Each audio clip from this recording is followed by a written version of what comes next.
Hoy día voy a tocar unos temas relacionados con el financiamiento, la parte financiera de las empresas.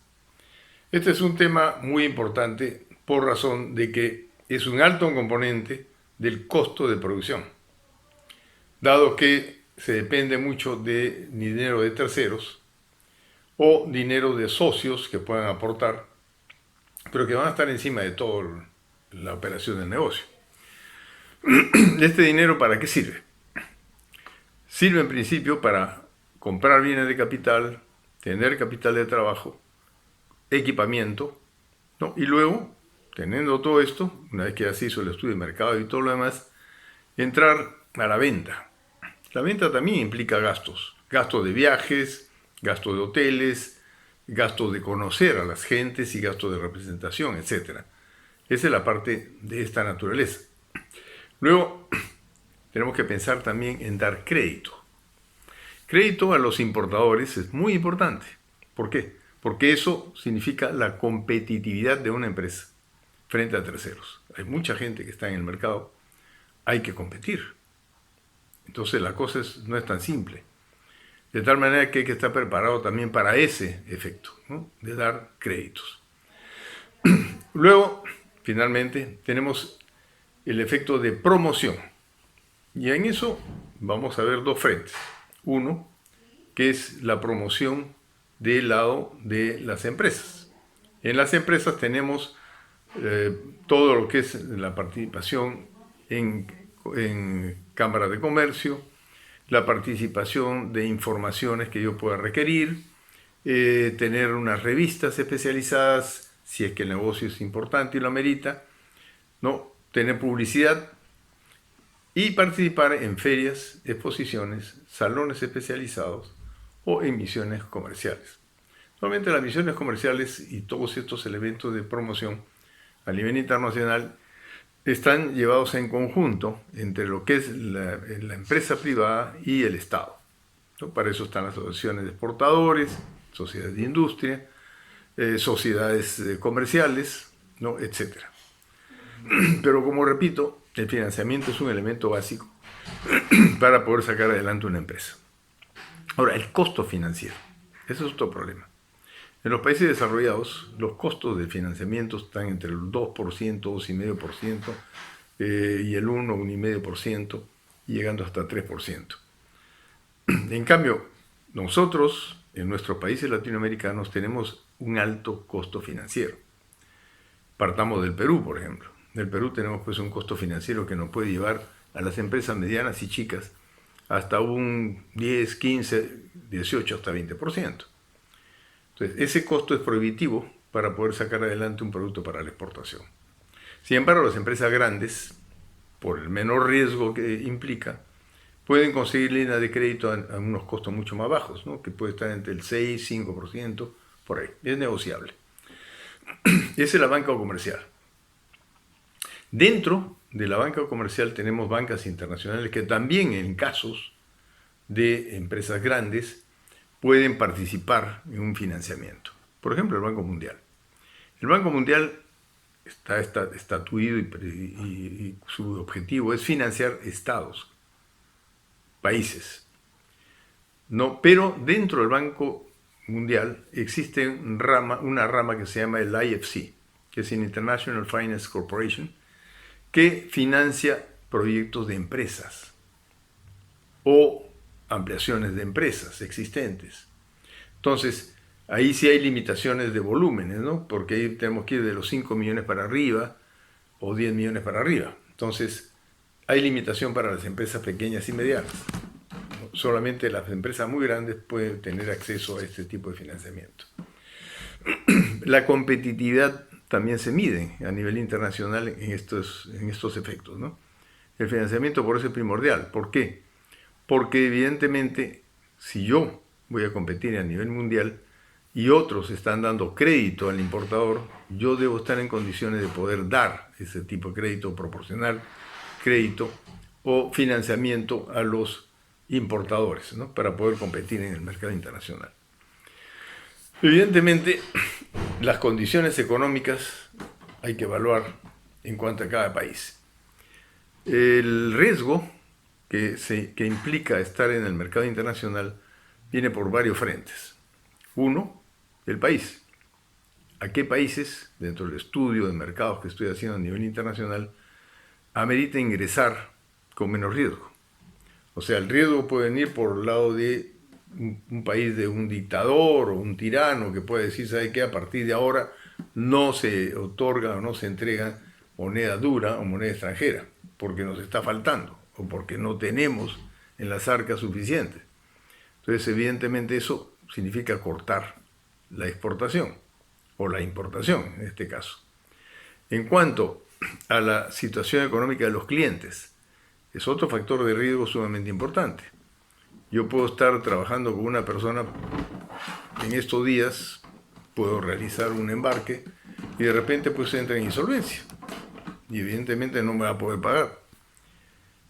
Por eso es que es muy riesgoso trabajar sin elementos que vengan banco a banco, ¿no? Como el caso de una carta de crédito. Es una forma muy segura de iniciar operaciones. Ya más adelante, conforme uno se va conociendo, y si la empresa pues lo amerita, el importador, evidentemente ya puedo yo darle o enviarle mercaderías incluso hasta en consignación, que es el caso extremo, ¿no? Pero evidentemente en la primera etapa tenemos que ser muy cuidadosos. Ahora, ¿cuáles son los efectos de una devaluación de una moneda? Por decir, el sol frente al dólar o el sol frente al euro, ¿no? Ahí tenemos que ver cómo actúa la devaluación frente a la exportación y cómo actúa la devaluación frente a la importación. Toda devaluación de nuestra moneda frente a la moneda extranjera internacional trae como consecuencia que se incentive la exportación con una devaluación. ¿Por qué? Porque cada vez que yo exporto recibo más dinero local y esto me permite a mí tener un mayor margen dentro del costeo que puede hacer en la empresa. En cambio, la importación sí se va a ver más afectada por una devaluación. ¿Por qué?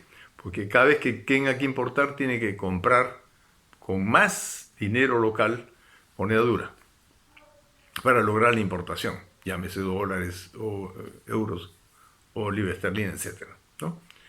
Entonces, ese es un doble efecto que hay que tenerlo muy en cuenta, ¿no? Apenas hay una devaluación, yo me favorezco como exportador, pero el importador va a tener problemas.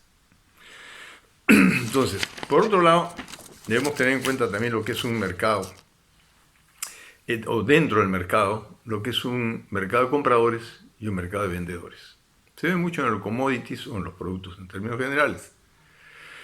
El mercado de compradores es cuando el comprador es fuerte frente al exportador. ¿Por qué? Porque el exportador tiene mucha oferta exportable y tiene que competir para conseguir los compradores. El comprador saca ventaja. ¿Por qué? Porque de esa manera baja los precios, o sea, fuerza al exportador a bajar sus precios, porque hay mucha competencia y porque hay mucha oferta de terceros también.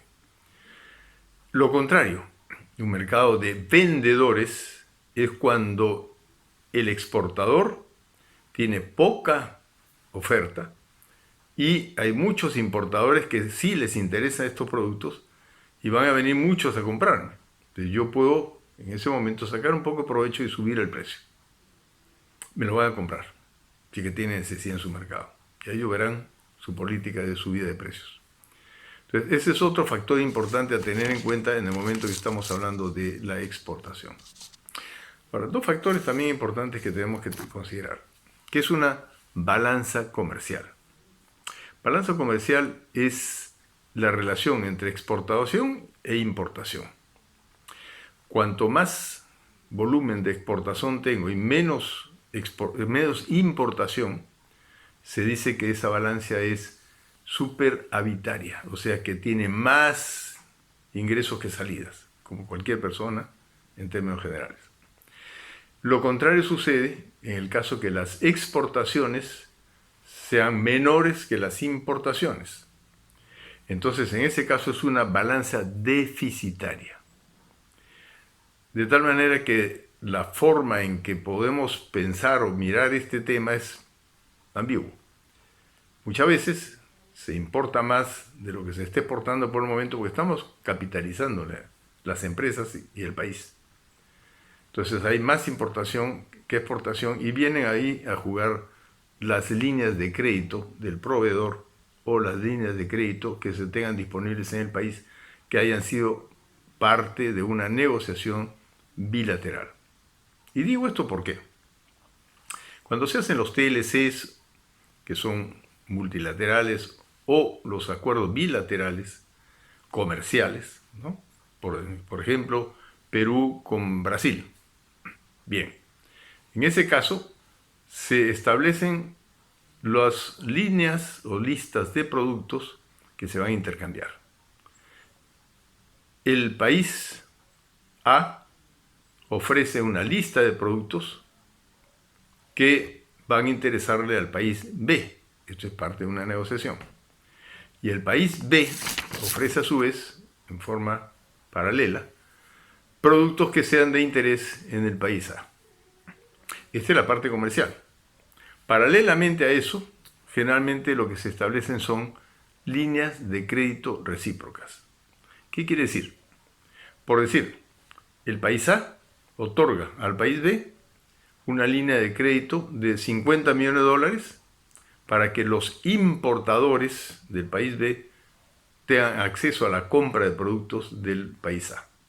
Y viceversa, el país B otorga también líneas de crédito al país A para que los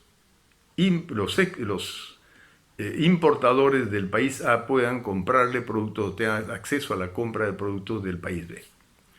Esto es lo que constituyen las líneas de crédito recíprocas, que también es muy visto a nivel mundial y está de moda esto con la globalización y con todo lo demás.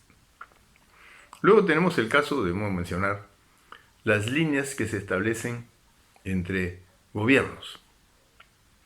Por decir, el Banco Mundial es un organismo multilateral, pero que financia principalmente a los gobiernos, a los estados, ¿no? Entonces, estas son líneas de crédito bastante blandas, ¿no? De bajo interés y de volumen. Eso para el Estado. El mismo Banco Mundial tiene una organización que se llama la IFC, International Finance Corporation. Esa es la rama del Banco Mundial que financia a empresas privadas. Evidentemente, para grandes empresas, porque los volúmenes de dinero que otorgan ellos en préstamos son de 10 millones para arriba, en dólares, evidentemente. Entonces, piden una serie de requisitos, etc. Estas líneas son manejadas a través de la banca. En este caso, el Banco Mundial otorga a una institución, por decir, en el caso de Perú es el COFIDE, Corporación Financiera de Desarrollo, que pertenece al Estado, y es la que recibe fondos de diferentes entidades internacionales, ¿no? Puede ser el Banco Mundial, puede ser el Fondo Monetario Internacional, que es la que equilibra balanzas de pagos de los países y ajusta bastante en ese sentido, y es la que permite que otras instituciones no financien. El Import-Export Bank,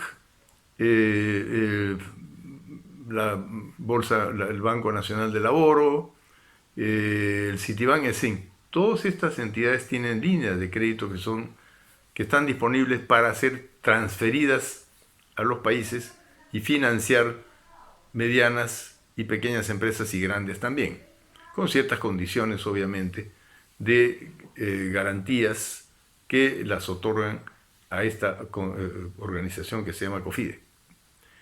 COFIDE pertenece al Estado y tiene el aval del Estado. Entonces es el Estado el que avala estas líneas. Pero a su vez, COFIDE, para dar una línea de crédito a un privado, opera a través de la banca. ¿Por qué? Porque COFIDE se llama Banco de Segundo Piso. Banco de Segundo Piso no tiene ventanillas directamente a los usuarios. Tienen que pasar por calificaciones y garantías que tienen que otorgarse a la banca comercial, tal como cualquier otra operación financiera. ¿no?, en cada medio local.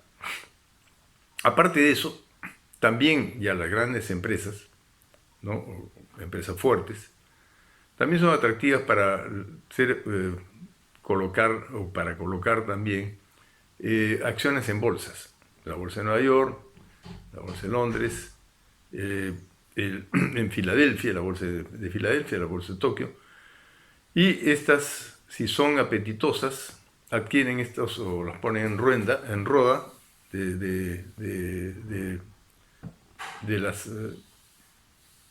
las bolsas y se adquiere capital. Entonces ese capital nos sirve para poder financiar tanto compra de capital de trabajo como bienes de capital.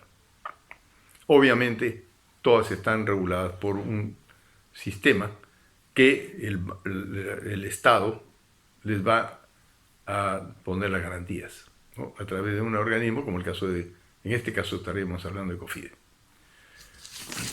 Luego tenemos que ver los riesgos comerciales. Los principales riesgos que puedan entrar en juego frente a empresas sobre todo, ¿no?, es el caso de la insolvencia o el incumplimiento de pagos.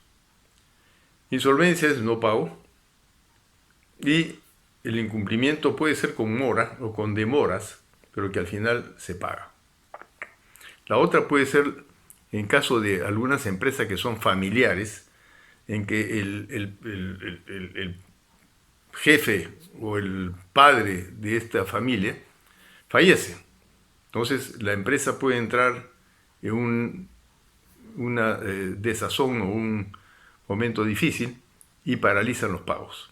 Entonces hay que tener mucho cuidado con ese tipo de empresas que son de una sola persona, ¿no?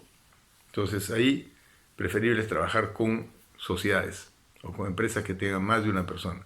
Porque cualquier cosa que pueda ocurrir a esa persona puede tener problemas muy serios al negocio y puede hasta quebrar el negocio. La pérdida de un cliente clave, ¿no?, eso también puede ocurrir.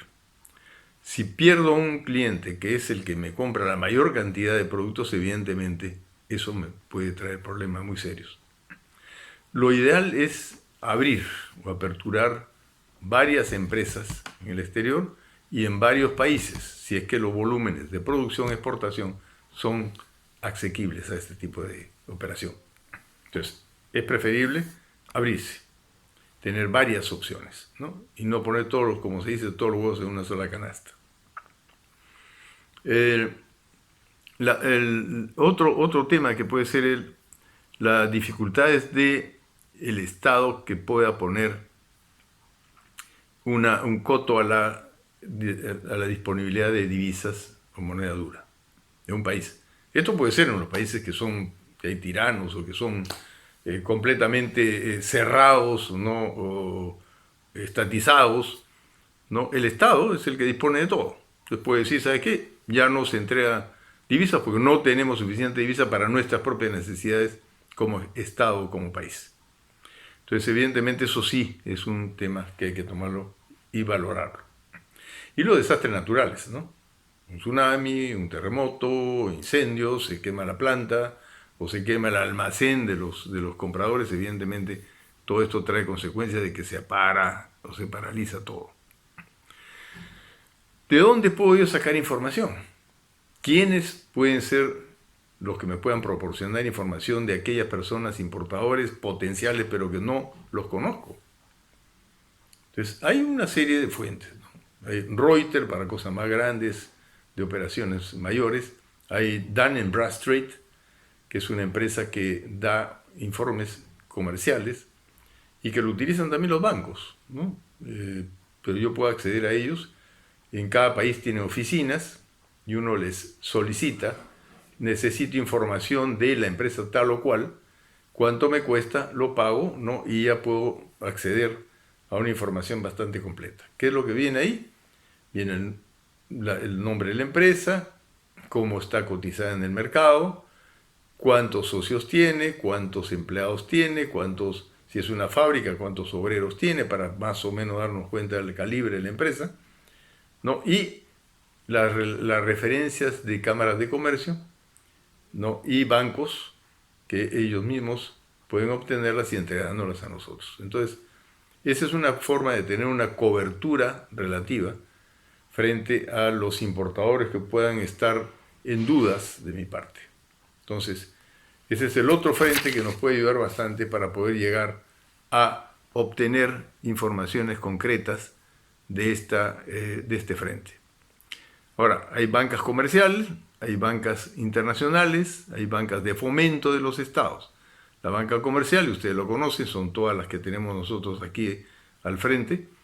Hay banca internacional que normalmente acompaña a empresas muy grandes. Por ejemplo, Telefónica vino con el Banco Santander, etcétera.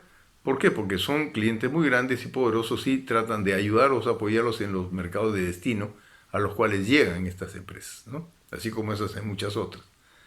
No, la banca de fomento que hemos hablado, por ejemplo, el caso de COFIDE, el caso de Perú, que es la Corporación Financiera de Desarrollo, y que tiene el aval del Estado y que todas las líneas de crédito que vienen de estos acuerdos bilaterales o multilaterales pasan a través de esta institución y se otorga a través de la banca comercial. En fin, dejemos esto por el momento, ¿no? Y en la próxima reunión que salgamos, les hablaremos un poco más del tema financiero. Muchas gracias, hasta luego.